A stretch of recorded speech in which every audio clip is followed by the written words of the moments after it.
भरा बने कद की माई बाप कद तेरा कितु मानो हम आए। अगन बिंब जल भीतर निपजे काहे कंध उपाए। केते नाद बुद्धि में आए केते पंख उड़ाए केते रूप बिरख हम जीने। ये सारा हवाला दे के सतगुरु जी ने जिक्र किया कि शाहो विछड़िया बनजारा उस रब रूपी शाह तो जीव रूपी बनजारा विछड़ के जूना विच पिया। कदे इनू औरत का शरीर मिल गया कदे पुरख का शरीर मिल गया कदे अमीर घर जन्म हो गया कदे गरीब घर जन्म हो गया कदे असी पशु बने कदे पंछी बने। पता नहीं परमात्मा तो विछड़ के कदों दे असी जूना विच पए हां उदों की साडी शुरुआत है। इसे लिए ये तरला लिया जाता है हूँ आया दूरों चल के। मैं बड़ी दूरों चल के आया बड़ा लंबा समा हो गया बहुत जन्म विछड़े ते वादो ये जन्म तुम्हारे देखे। ये आऊ जुगत बिहाने कई जन्म आ कुछ करदे कई जन्म बतीत हो गए कि जन्म लैके संसार से आए कार व्यवहार किया घर बना लिया पुत्र धियां पैदा हो गए फिर संसार को तुर गए। ये कुछ करदिया पता नहीं कितना लंबा समा हो गया। ये आऊ जुगत बिहाने कई जन्म ते हुण अरदास करनी है नानक राख देवो आपन कर कर्म। हुण अपना नगरे कर्म करके अपनी कृपा करके कि मेरे मालिक सानू रख लवो सानू अपने विच अभेद कर लवो ताकि साडा आवागमन जिहड़ा है वो मिट सके। 12 माह की जो बाणी है ये हर महीने आप जी जिवें इस महीने भी जदों गुरु की बाणी का तुसीं पाठ श्रवण किया होगा कि असुर प्रेम उमाहड़ा क्यों मिलिया हर जाए। कि असी समझिया कि संगरांद वाले दिन गुरुद्वारे गए कि महीना हुण गुरुद्वारे आउण की लोड़ नहीं पर किते महीने के संबंध में जिहड़ा पाठ पढ़ के भाई साहब ने सुनाया गया उसकी पहली तुक नूं समझ लेंदे कि जिहड़ा साडा परमात्मा तो विछोड़ा पिया होया ना असू के महीने विच अंदर प्रेम ने उछाला खाधा अंदर एक उमाह पैदा होया अंदर एक लोचा पैदा हुई अंदर एक तांग पैदा हुई। असुर प्रेम उमाहड़ा क्यों मिलिया हर जाए कि किवें असीं हरि परमात्मा नूं जाके मिलीए। बड़ा लंबा समा हो गया उहदे तो विछड़िया उहदे विच असीं किवें अभेद हो सकीए। कि 12 माह की बाणी में सतगुरु जी ने महीने 12 ने पर शब्द 14 उचारण किए ने ताकि असीं केवल महीनों नाल जां तुकावारां नाल ना जुड़ सकीए। 14 शब्दां नूं उचारण करके सानूं परमेश्वर नाल जोड़िया। ते पहला शब्द ही यह है किरत कर्म के विछुड़े कर कृपा बेतो राम। असी अपनी किरत करके अपने कर्मां करके अपने संस्कारां करके तुहाडे तो विछड़े हां पर विछड़े नहीं रहना असी मिलना तुहानूं कि मिलिया किवें जावेगा कर कृपा बेतो राम। तुसी अपनी नदरे कर्म करके अपनी मिहरामत करके कृपा करके कि मालिक सानू अपने नाल मेल लवो। क्योंकि ये शरीर जिथों बनिया हर बार 5 तत्तां दा शरीर 5 तत्तां विच फिर मिल जाता है। मिट्टी मिट्टी विच मिल गई पानी पानी विच मिल गया हवा का गुण हवा विच मिल गया अग का गुण अग विच मिल गया आकाश का गुण आकाश विच मिल गया। पर हे मालिक समस्या तो यह है कि असी तेरे विच अभेद नहीं हो सके कि तेरे विच अभेद होने लई गुरु कृपा के पात्र बनना बड़ा जरूरी है। गुर कृपा जिन दर को कीती तिन ये जुगत पछानी नानक लीन भयो गोबिंद स्यों ज्यों पानी सत पानी। सब कहते वेख शरीर तेरे तो अगे है। शरीर जिस मिट्टी का बनया हर बार उस मिट्टी में मिल जाता है पर तू जिथों विछड़ के आया तू जूना विच पिया बड़ी लंबी दूरी हो गई है। हुण तां तेरे अंदरों अरदास होनी चाहिए है अब की बार बख्श बंदे को बहुर ना भजन तेरा। ते बड़ा लंबा समा जिहड़ा ये विछोड़ा पिया होया मैं बेनती करा कि बाणी कोई भी पढ़ो जिवें अलानियां का पाठ कई बार ਅਸੀਂ ਸਮਝਦੇ ਹਾਂ ਕਿ ਸ਼ਾਇਦ ਕੋਈ ਪੁਰਾਣੀ ਚੜ੍ਹਾਈ ਕਰ ਗਿਆ ਕਿ ਅਸੀਂ ਹੁਣ ਗੁਰੂ ਘਰ ਜਾਣਾ, ਬਾਬਾ ਜੀ ਨੇ ਐਲਾਨੀਆਂ ਦਾ ਪਾਠ ਪੜ੍ਹਨਾ, ਇਹ ਮਰਿਆਦਾ ਹੋ ਗਈ। ਨਹੀਂ, ਐਲਾਨੀਆਂ ਦੇ ਪਾਠ ਵਿੱਚ ਵੀ ਸਾਨੂੰ ਇਹ ਸੁਚੇਤ ਕੀਤਾ ਗਿਆ ਹੈ ਕਿ ਜਦੋਂ ਕੋਈ ਪੁਰਾਣੀ ਚੜ੍ਹਾਈ ਕਰਦਾ ਹੈ, ਤੁਹਾਡਾ ਪਰਿਵਾਰਕ ਵਿਛੋੜਾ ਪੈਂਦਾ ਹੈ, ਤੇ ਜਿੰਨਾ ਜਿੰਨਾ ਕਿਸੇ ਦਾ ਲਗਾਅ ਹੁੰਦਾ, ਜਿੰਨਾ ਜਿੰਨਾ ਉਸ ਵਿਛੋੜੇ ਦਾ ਅਹਿਸਾਸ ਹੁੰਦਾ ਹੈ, ਉਨਾ ਉਨਾ ਮਨੁੱਖ ਦੇ ਮਨ ਵਿੱਚ ਵੈਰਾਗ ਹੁੰਦਾ ਹੈ। ਆਪਾਂ ਦੇਖੋ, ਇੱਕ ਮਾਂ ਦੇ ਸੰਬੰਧ ਵਿੱਚ ਇੱਕ ਜੁੜੇ, ਉਹ ਮਾਂ ਪਹਿਲਾਂ ਕਿਸੇ ਦੀ ਧੀ ਸੀ, ਫਿਰ ਭੈਣ ਸੀ, ਫਿਰ ਕਿਸੇ ਦੀ ਪਤਨੀ ਬਣੀ, ਤੇ ਫਿਰ ਹੌਲੀ ਹੌਲੀ ਜਦੋਂ ਉਹ ਮਾਂ ਬਣ ਕੇ ਦਾਦੀ ਬਣੀ, ਨਾਨੀ ਬਣੀ, ਕਿ ਜਿੱਥੇ ਜਿੱਥੇ ਤੱਕ ਪਰਿਵਾਰ ਵਧਿਆ, ਉੱਥੇ ਉੱਥੇ ਤੱਕ ਇਸ ਵਿਛੋੜੇ ਦਾ ਜਿਹੜਾ ਅਹਿਸਾਸ ਹੈ ਉਹ ਕੀਤਾ ਜਾਵੇ। ਹੋ ਸਕਦਾ ਦੁਨੀਆਦਾਰ ਉਮਰ ਦੇ ਤਕਾਜ਼ੇ ਨਾਲ ਸੋਚਦੇ ਹੋਣ, ਪਰ ਜਿੱਥੇ ਖੂਨ ਦਾ ਰਿਸ਼ਤਾ ਹੁੰਦਾ ਨਾ, ਉੱਥੇ ਜਦੋਂ ਬਜ਼ੁਰਗ ਵੀ ਤੁਰਦੇ ਨੇ ਤੇ ਇੱਕ ਵਾਰ ਅੰਦਰ ਇੰਝ ਲੱਗਦਾ ਕਿ ਜਿਵੇਂ ਇੱਕ ਬਹੁਤ ਵੱਡਾ ਠੰਡੀ ਛਾਂ ਵਾਲਾ ਜਿਹੜਾ ਬੋੜ ਹੈ ਉਹ ਸਾਡੇ ਵਿਹੜੇ ਵਿੱਚੋਂ ਸੁੱਟਿਆ ਗਿਆ ਹੈ। ਬਜ਼ੁਰਗਾਂ ਨਾਲ ਜਿਹੜੀ ਰੌਣਕ, ਜਿਹੜੇ ਘਰਾਂ ਵਿੱਚ ਬਰਕਤਾਂ ਹੁੰਦੀਆਂ, ਉਹਨਾਂ ਦੇ ਤੁਰ ਜਾਣ ਤੋਂ ਬਾਅਦ ਉਹ ਸਾਨੂੰ ਅਹਿਸਾਸ ਕਰਾਉਂਦੀਆਂ ਨੇ। ਸਾਡੇ ਅੰਦਰ ਨੂੰ ਇੱਕ ਧੂਹ ਪੈਂਦੀ ਹੈ ਜਦੋਂ ਮਾਂ ਦਿਖਾਈ ਨਹੀਂ ਦਿੰਦੀ, ਜਦੋਂ ਪਿਤਾ ਦਿਖਾਈ ਨਹੀਂ ਦਿੰਦਾ। ਪ੍ਰੋਫੈਸਰ ਮੋਹਨ ਸਿੰਘ ਹੋਣਾ ਨੇ ਬੜਾ ਸੁੰਦਰ ਲਿਖਿਆ ਕਿ ਮਾਂ ਜਿਹਾ ਘਣਸ਼ਾਵਾਂ ਬੂਟਾ ਮੈਨੂੰ ਨਜ਼ਰ ਨਾ ਆਏ, ਇਸ ਤੋਂ ਲੈ ਕੇ ਛਾਂ ਉਧਾਰੀ ਰੱਬ ਨੇ ਸਵਰਗ ਬਣਾਏ। ਉਨ ਦੁਨੀਆ ਦੇ ਬੂਟੇ ਜੜ ਚੁੱਕਿਆਂ ਸੁੱਕ ਜਾਂਦੇ, ਐਪਰ ਫਲ ਦੇ ਟੁੱਟਿਆਂ ਇਹ ਬੂਟਾ ਮੁਰਝਾਵੇ। ਦੁਨੀਆ ਦੇ ਕੁਝ ਬੂਟੇ ਉਦੋਂ ਸੁੱਕਦੇ ਨੇ ਜਦੋਂ ਜੜ ਚੁੱਕਦੀ ਹੈ, ਪਰ ਮਾਂ ਐਸਾ ਘਣਸ਼ਾਵਾਂ ਬੂਟਾ ਹੈ ਕਿ ਜਦੋਂ ਫਲ ਨੂੰ ਕੋਈ ਹੱਥ ਪਾਵੇ ਤੇ ਕਲੇਜਾ ਮਾਂ ਦਾ ਫਟ ਜਾਂਦਾ ਹੈ। ਮਾਵਾਂ ਤੁਰ ਜਾਣ ਤੇ ਨਹੀਂ ਜੇ ਲੱਭਦੀਆਂ। ਇਹ ਠੀਕ ਹੈ ਕਿ ਸਾਡਾ ਸਮਾਜ ਅੱਜ ਦੁਨਿਆਵੀ ਤੌਰ ਤੇ ਬੜਾ ਬੁਲੰਦੀਆਂ ਤੇ ਪਹੁੰਚ ਗਿਆ, ਬੜੀਆਂ ਤਰੱਕੀਆਂ ਕੀਤੀਆਂ। ਜਿਹੜੇ ਕੱਲ ਲੱਖਾਂ ਵਿੱਚ ਸਨ ਅੱਜ ਕਰੋੜਾਂ ਵਿੱਚ ਨੇ, ਜਿਹੜੇ ਕਰੋੜਾਂ ਵਿੱਚ ਸਨ ਉਹ ਅਰਬਾਂ ਵਿੱਚ ਨੇ। ਪਰ ਵਡਿਆਈ ਇਸ ਗੱਲ ਵਿੱਚ ਨਹੀਂ, ਵਡਿਆਈ ਤਾਂ ਇਸ ਗੱਲ ਵਿੱਚ ਹੈ ਕਿ ਸਾਡੇ ਘਰ ਵਿੱਚ ਮਾਂ ਬਾਪ ਦੀ ਸੇਵਾ ਸੰਭਾਲ ਕਿਸ ਤਰ੍ਹਾਂ ਹੋਵੇ, ਕਿ ਜਿਸ ਘਰ ਦੇ ਵਿੱਚ ਮਾਤਾ ਪਿਤਾ ਦੀ ਸੰਭਾਲ ਕੀਤੀ ਜਾ ਰਹੀ ਹੈ ਉਹ ਘਰ ਬੜੇ ਅਮੀਰ ਨੇ। ਕਿ ਭਗਤ ਨਾਮਦੇਵ ਜੀ ਨੇ ਇੱਕ ਸਿੱਖਿਆ ਵੀ ਦਿੱਤੀ ਹੈ, ਕੈਦ ਨਾਮਦੇਵ ਸੁਨੋ ਤਲੋਚਨ ਬਾਲਕ ਪਾਲਨ ਪੌਧੀ ਅਲੇ, ਅੰਤਰ ਬਾਹਰ ਕਾਜ ਗੁਰੂ ਈਤ ਸੋ ਬਾਲਕ ਰਾਖੀ ਅਲੇ। ਜਿਵੇਂ ਬੱਚੇ ਨੂੰ ਘੂੜੇ ਵਿੱਚ ਪਾ ਕੇ ਮਾਂ ਘਰ ਦਾ ਕੰਮ ਕਰਦੀ ਹੈ, ਜਦੋਂ ਬੱਚਾ ਰੋਵੇ ਤੇ ਮਾਂ ਉਸੇ ਵੇਲੇ ਬੱਚੇ ਕੋਲ ਪਹੁੰਚ ਜਾਂਦੀ ਹੈ। ਇਸੇ ਤਰ੍ਹਾਂ ਬੱਚੇ ਵੀ ਕਾਰ ਵਿਹਾਰ ਕਰਨ, ਕੋਈ ਖੇਤਾਂ ਵਿੱਚ ਹਲ ਜਾਂ ਟਰੈਕਟਰ ਚਲਾਉਂਦਾ, ਕੋਈ ਵਪਾਰ ਕਰਦਾ, ਕੋਈ ਦੁਕਾਨ ਵਿੱਚ ਬੈਠਾ, ਕੋਈ ਨੌਕਰੀ ਕਰਦਾ।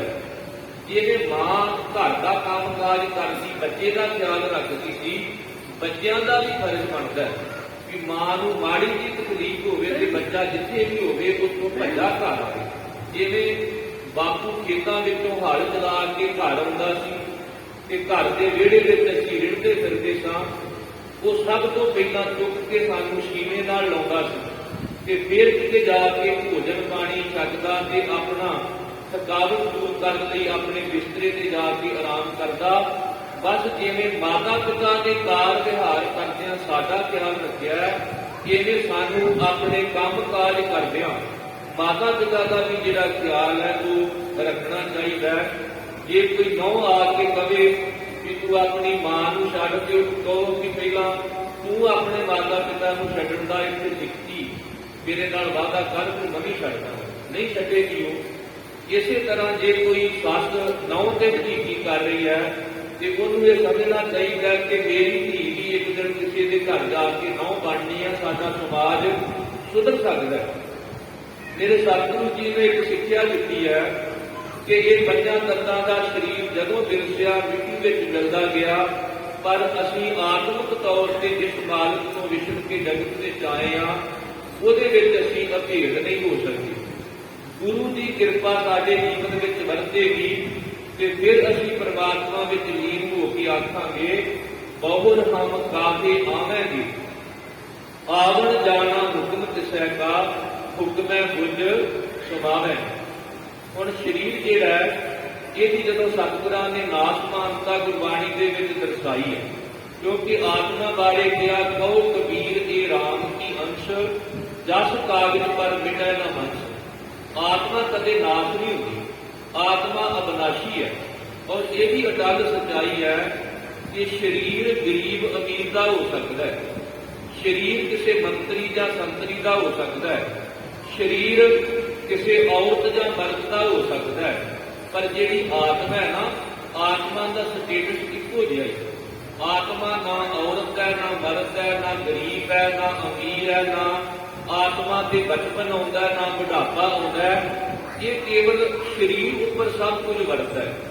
ਜਦੋਂ ਅਸੀਂ ਆਤਮਾ ਨਾਲ ਜੁੜਾਂਗੇ ਤੇ ਫਿਰ ਕੌਣ ਗਰੀਬ, ਕੌਣ ਅਮੀਰ, ਫਿਰ ਕੌਣ ਔਰਤ ਤੇ ਕੌਣ ਮਰਦ, ਫਿਰ ਕਵਾਂਗੇ ਇੱਥੇ ਔਰਤ ਮਰਦਾ ਸਾਜੇ, ਇਹ ਸਭ ਰੂਪ ਤੁਹਾਰੇ। ਅਜੇ ਵੀ ਸਾਡੇ ਸਮਾਜ ਨੂੰ ਔਰਤ ਤੇ ਮਰਦ ਬਰਾਬਰ ਨਹੀਂ ਦਿਸ ਰਹੇ, ਗਰੀਬ ਤੇ ਅਮੀਰ ਬਰਾਬਰ ਨਹੀਂ ਦਿਸ ਰਹੇ, ਕਿਉਂਕਿ ਅਸੀਂ ਅੰਦਰ ਆਤਮਾ ਨਾਲ ਰਿਸ਼ਤਾ ਨਹੀਂ ਜੋੜਿਆ।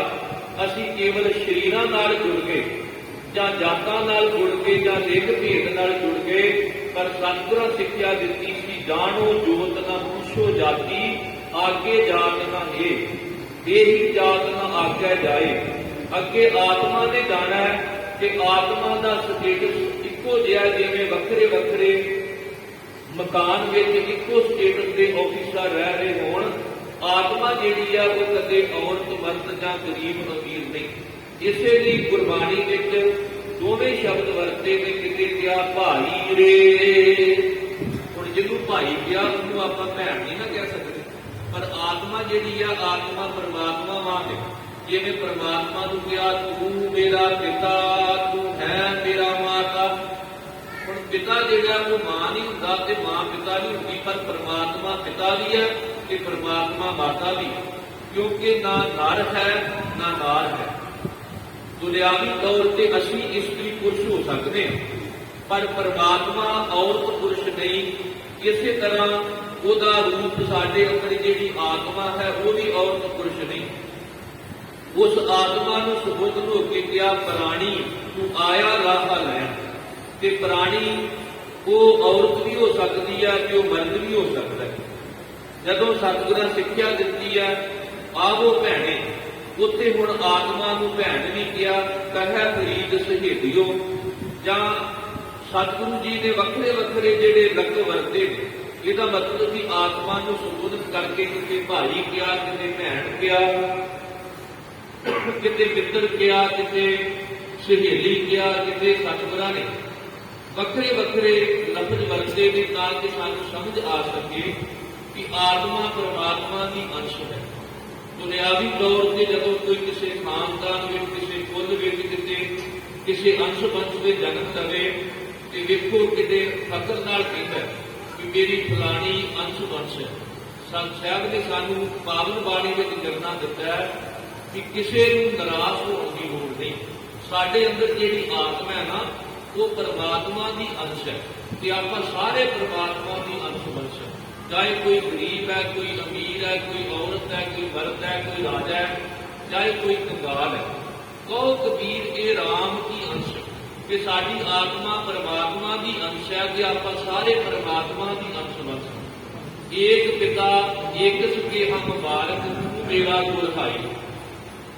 ਸਾਡੇ ਸਾਰਿਆਂ ਦਾ ਮਾਤਾ ਪਿਤਾ ਇੱਕੋ ਹੈ, ਅਸੀਂ ਉਹਦੇ ਪੁੱਤਰ ਧੀਆਂ ਹਾਂ। ਇਸ ਕਰਕੇ ਗਰੀਬ ਨਵਾਜ ਜੀ ਨੇ ਸਾਨੂੰ ਸਰੀਰ ਦੀ ਨਾਸਮਾਨਤਾ ਬਾਰੇ ਦੱਸਿਆ ਕਿ ਸਰੀਰ ਜਿਹੜਾ ਹੈ, ਸਰੀਰ ਇੱਕ ਦਿਨ ਵਿਰਸ ਜਾਣਾ ਹੈ। ਉਦਾਹਰਨਾਂ ਸਤਿਗੁਰਾਂ ਬਹੁਤ ਵਧੀਆ ਦਿੱਤੀਆਂ ਕਿ ਜਿਵੇਂ ਅਸੀਂ ਇਸ ਸਰੀਰ ਦੇ ਉੱਪਰ ਕੱਪੜੇ ਪਹਿਨਦੇ ਹਾਂ, ਜਦੋਂ ਕੱਪੜੇ ਪੁਰਾਣੇ ਹੋ ਜਾਣ, ਫਟ ਜਾਣ ਤੇ ਕੱਪੜੇ ਆਪਾਂ ਤਿਆਗ ਦਿੰਦੇ। ਸੱਚ ਤਾਂ ਇਹ ਵੇ ਕਿ ਜਿਵੇਂ ਸਰੀਰ ਦੇ ਕੱਪੜੇ ਤਿਆਗੇ, ਇਸੇ ਤਰ੍ਹਾਂ ਇਸ ਆਤਮਾ ਦਾ ਕੱਪੜਾ ਸਰੀਰ ਹੈ, ਇਹ ਵੀ ਇੱਕ ਦਿਨ ਅਸੀਂ ਤਿਆਗ ਦੇਣਾ ਹੈ। ਕੱਪੜ ਰੂਪ ਸੁਹਾਵਨਾ ਛੱਡ ਦੁਨੀਆ ਅੰਦਰ ਜਾਵਣਾ, ਜੈਸੇ ਬਸਤਰ ਦੇ ਉਡਾਨੇ ਜਿਨ ਦੋਏ ਚਾਰ ਪੁਰਾਹਾ, ਭੀਤ ਉਪਰੇ ਕੇਤ ਘਧਾਈਆ ਅੰਤ ਉਰ ਕੋ ਆਹਾ। ਆ ਖੇਤਾਂ ਦੇ ਵਿੱਚ ਸੱਪ ਆਪਣੀ ਕਰਕੁੰਝ ਤਿਆਗ ਦਿੰਦੇ ਨੇ ਨਾ, ਸਭ ਕਹਿੰਦੇ ਬਿਲਕੁਲ ਜੇ ਸੱਪ ਕਰਕੁੰਝ ਤਿਆਗਦਾ ਨਾ ਅੱਜ ਕੱਲ੍ਹ ਦੇ ਵਿੱਚ ਬੰਦਿਆਂ ਨੂੰ ਸਰੀਰ ਤਿਆਗ ਕੇ ਇਸ ਦੁਨੀਆ ਤੋਂ ਕੂਚ ਕਰ ਜਾਣਾ ਹੈ। ਇਹਦਾ ਹੰਕਾਰ ਨਾ ਕਰੀ ਵੀ ਮੇਰਾ ਉੱਚਾ ਲੰਮਾ ਸਰੀਰ, ਮੇਰਾ ਸੁੰਦਰ ਸਰੀਰ। ਕਬੀਰ ਗਰਭ ਨਾ ਕੀਜੀਐ ਦੇਹੀ ਦੇਖ ਸੁਰੰਗ, ਆਜ ਕਾਲ ਤਜ ਜਾਓਗੇ ਜਿਉ ਕਾਂਚਰੀ ਭੁਯੰਗ। ਭੁਯੰਗ ਕਹਿੰਦੇ ਨੇ ਸੱਪ ਨੂੰ, ਤੇ ਕਾਂਚਰੀ ਦਾ ਅਰਥ ਹੁੰਦਾ ਕਰਕੁੰਝ। ਜਿਵੇਂ ਸੱਪ ਕਰਕੁੰਝ ਤਿਆਗ ਦਿੰਦਾ, ਤੇਰੀ ਆਤਮਾ ਨੇ ਇਸ ਸਰੀਰ ਰੂਪੀ ਕਵਚ ਨੂੰ, ਇਸ ਸਰੀਰ ਰੂਪੀ ਕੁੰਝ ਨੂੰ ਇੱਕ ਨਾ ਇੱਕ ਦਿਨ ਤਿਆਗ ਕੇ ਦੁਨੀਆ ਤੋਂ ਤੁਰ ਜਾਣਾ। ਸਤਿਗੁਰਾਂ ਨੇ ਸਰੀਰ ਦੀ ਨਾਸਮਾਨਤਾ ਨੂੰ ਦਰਸਾਉਂਦਿਆਂ ਪਾਣੀ ਦੇ ਬੁਲਬੁਲੇ ਨਾਲ ਵੀ ਤੁਲਨਾ ਦਿੱਤੀ ਹੈ। ਜੈਸੇ ਜਲ ਤੇ ਬੁੱਧਬਦਾ ਉਪਜੈ ਬਿਰਸੈ ਨੀਤ, ਜਗ ਰਚਨਾ ਤੈਸੇ ਰਚੀ ਕਹੋ ਨਾਨਕ ਸੁਨ ਮੀਤ। ਸਤਿਗੁਰਾਂ ਨੇ ਇਹਨੂੰ ਰੇਤ ਦੀ ਕੰਧ ਵਾਂਗ ਵੀ ਕਿਹਾ ਕਿ ਜਿਵੇਂ ਬਾਜੂ ਦੀ ਭੀਤ ਖਿਰਦੀ ਰਹਿੰਦੀ ਰੇਤ ਦੀ ਕੰਧ ਵਰਗਾ ਇਹ ਸਰੀਰ ਹੈ, ਇਹਨੇ ਇੱਕ ਦਿਨ ਛਿੱਜ ਜਾਣਾ ਹੈ। ਸਤਿਗੁਰਾਂ ਨੇ ਉਦਾਹਰਨ ਦਿੱਤੀ ਹੈ ਇੱਕ ਮਕਾਨ ਦੀ, ਕਿ ਜਿਵੇਂ ਇੱਕ ਮਕਾਨ ਉਹ ਇੱਟਾਂ ਦਾ ਬਣਿਆ ਹੁੰਦਾ, ਸਰੀਆ ਸੀਮਿੰਟ ਪਿਆ ਹੁੰਦਾ, ਉਹਦੇ ਥੱਲੇ ਥੰਮ ਹੁੰਦੇ ਨੇ। ਪਰ ਸਾਡਾ ਸਰੀਰ ਰੂਪੀ ਮਕਾਨ ਜਿਹੜਾ ਹੈ, ਇਹਦੇ ਵਿੱਚ ਸੁਆਸਾਂ ਰੂਪੀ ਪਵਨ ਰੂਪੀ ਖੰਭੇ ਨੇ, ਇਹਦੇ ਵਿੱਚ ਪਾਣੀ ਦੀਆਂ ਕੰਧਾਂ ਨੇ, ਇਹਦੇ ਵਿੱਚ ਪਿਤਾ ਦੇ ਮਾਤਾ ਦੇ ਰਕਤ ਬਿੰਦ ਦਾ ਗਾਰਾ ਹੈ, ਤੇ ਹੱਡੀਆਂ ਦਾ ਇਹਦੇ ਵਿੱਚ ਸਰੀਆ ਹੈ, ਤੇ ਇਹਦੇ ਵਿੱਚ ਆਤਮਾ ਰੂਪੀ ਪੰਛੀ ਵੱਸਦਾ ਹੈ। ਇੱਕ ਨਾ ਇੱਕ ਦਿਨ ਉਸ ਆਤਮਾ ਪੰਛੀ ਦੇ ਸਰੀਰ ਰੂਪੀ ਪਿੰਜਰੇ ਨੂੰ ਤੋੜ ਕੇ ਇਹਦੇ ਵਿੱਚੋਂ ਨਿਕਲ ਜਾਵੇ। ਸਾਹਿਬ ਦੇ ਬਚਨ ਨੇ ਜਲ ਕੀ ਭੀਤ ਪਵਨ ਕਾ ਥੰਬਾ ਰਕਤ ਕੁੰਦ ਕਾ ਗਾਰਾ, ਹਾੜ ਮਾਸ ਨਾੜੀ ਕੋ ਪਿੰਜਰ ਪੰਖੀ ਬਸੈ ਵਿਚਾਰਾ। ਇੱਕ ਉਰਦੂ ਦੇ ਕਵੀ ਨੇ ਬੜੀਆਂ ਸੁੰਦਰ ਲਾਈਨਾਂ ਲਿਖੀਆਂ ਨੇ, ਆਦਮੀ ਦਾ ਜਿਸਮ ਕਿਆ ਹੈ ਜਿਸ ਤੇ ਸ਼ਹਿਦਾਰ ਹੈ ਜਹਾਨ। ਕਹਿੰਦੇ ਕੀ ਆ ਆਦਮੀ ਦਾ ਸਰੀਰ, ਜਿਹਦੇ ਤੇ ਸਦਾ ਹੰਕਾਰ ਕਰਦਾ, ਪਤਾ ਨਹੀਂ ਕਿੱਥੇ ਤੁਰਿਆ ਜਾਂਦਿਆਂ ਮਾਲਕ ਦਾ ਸੱਦਾ ਹੋਣਾ ਹੈ। ਤੇ ਮਨੁੱਖ ਨੇ ਢਹਿ ਢੇਰੀ ਹੋ ਕੇ ਧਰਤੀ ਤੇ ਡਿੱਗ ਪੈਣਾ ਹੈ, ਕਿ ਆਪਾਂ ਹੌਲੀ ਜੀ ਨਾਲ ਕਹਿ ਦੇਣਾ ਵੇਖੋ ਜੀ ਉਹ ਤਾਂ ਹੰਕਾਰ ਵਿੱਚ ਬਹਿ ਕੇ ਗਿਆ ਸੀ ਤੇ ਰਾਹ ਵਿੱਚ ਹੀ ਅਟੈਕ ਆ ਗਿਆ।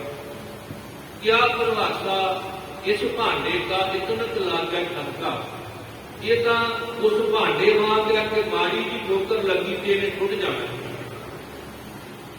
ਉਸ ਕਵੀ ਨੇ ਬੜਾ ਸੁੰਦਰ ਲਿਖਿਆ कि आदमी का जिस्म क्या है जिस पे शहनाज है जहां, एक मिट्टी की इमारत एक मिट्टी का मकान, चूना गारा खून इसका ईटे इसकी हड्डियां, चांद सुहासों पे खड़ा जे ख्याली आसमां, मौत की पुरजोर आंधी जब इससे टकराएगी, देख लेना एक इमारत टूट कर गिर जाए।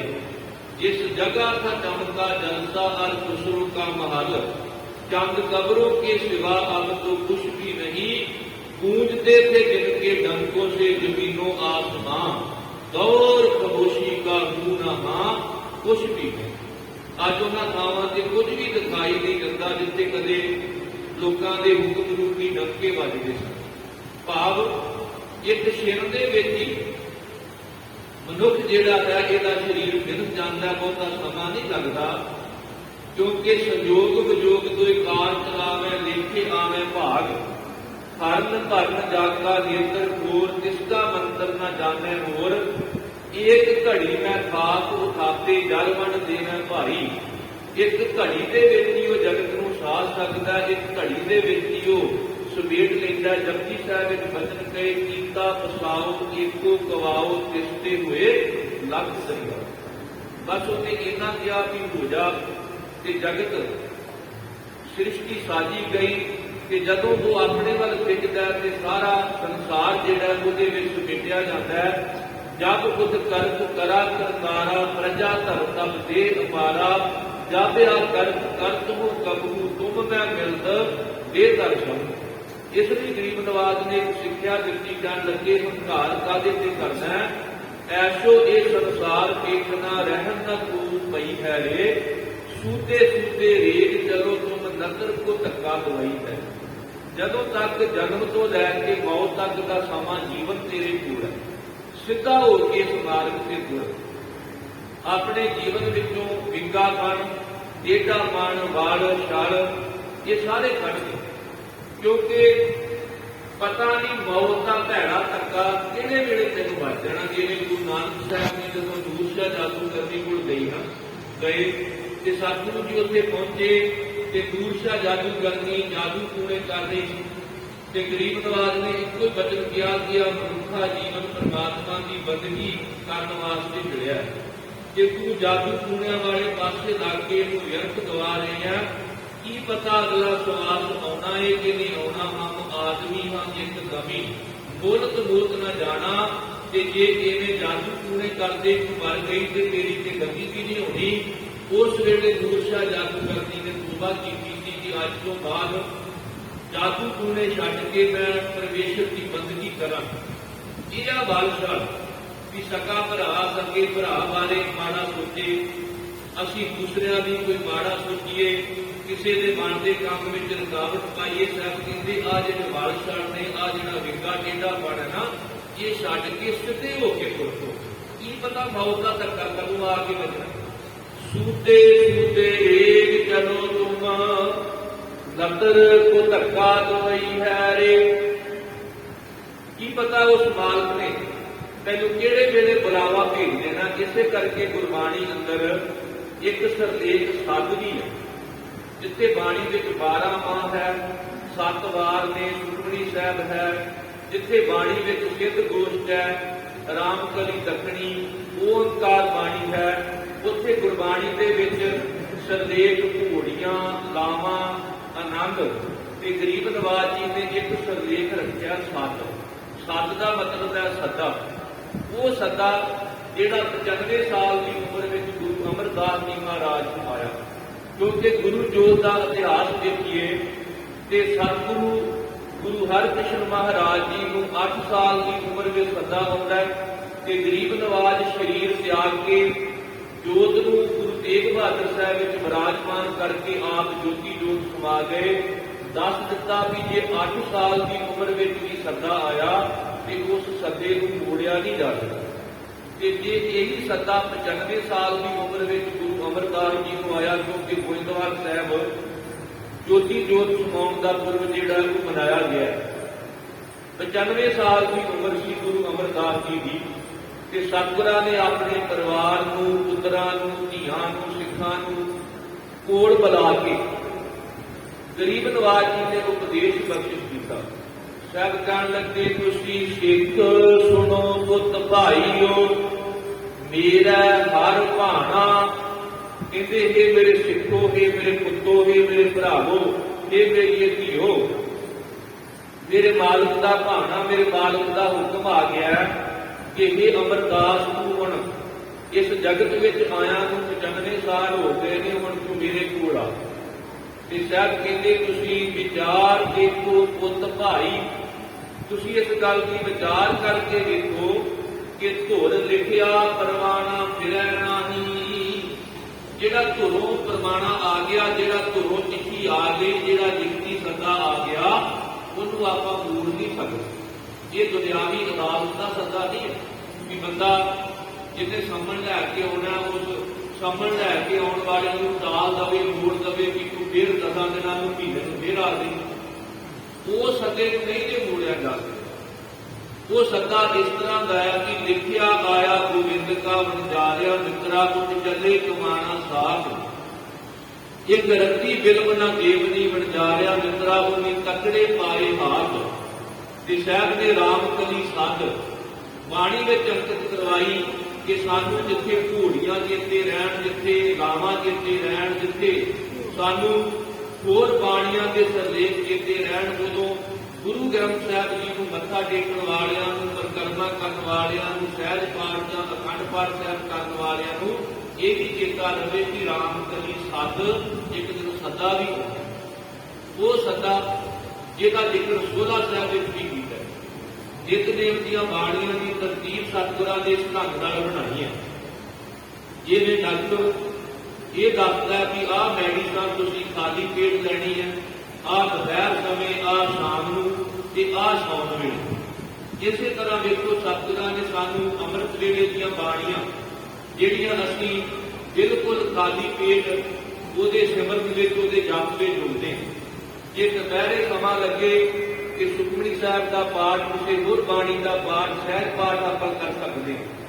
शाम को सुध रहरास साहब के पाठ की सानू प्रेरणा ते सौण लग्या साहब कहते जिहड़ा सियाणा मरीज है ना वो दवाई खानी नहीं भुलदा, इसे तरह सौण तो पहला असी इस गल को चेते रखना कि सोला साहब की जिहड़ी रोज खुराक है वो अजे बाकी है कि जदों सौण लग्या असी गुरु का उपदेश, गुरु का दस्या वो दारू, वो दवाई जिहदे नाल साडे अंदर के रोग दूर होने ने, सच सबना हुए दारू पाप कटै धोए। जदों सौण लग्या सोला साहब पढ़ना है ना ते साहब कहते वेख तैनूं सवेरे अमृत जिहड़े चेता कराया सी, सो दार केहा सो घर केहा जित बै सर्ब संभाले। ये परमात्मा तेरा दरवाजा किहो जिहा, तेरा वो दरवाजे के नाल दर नाल घर किहो जिहा जिथे बैठ के तू सारिਆਂ ਦੀ संभाल करना। सब कहते फिर शाम को तेन चेते कराया, सो दर तेरा केहा सो घर केहा। फिर प्रभु तेरा वो दर, तेरा वो घर का दरवाजा, तेरा घर किहो जिहा जिथे तू रहना। पर सौण लग्या साहब कहते हुण कल्ला घर चेते करना। जै घर कीरत आखी है करते का हुए विचारो।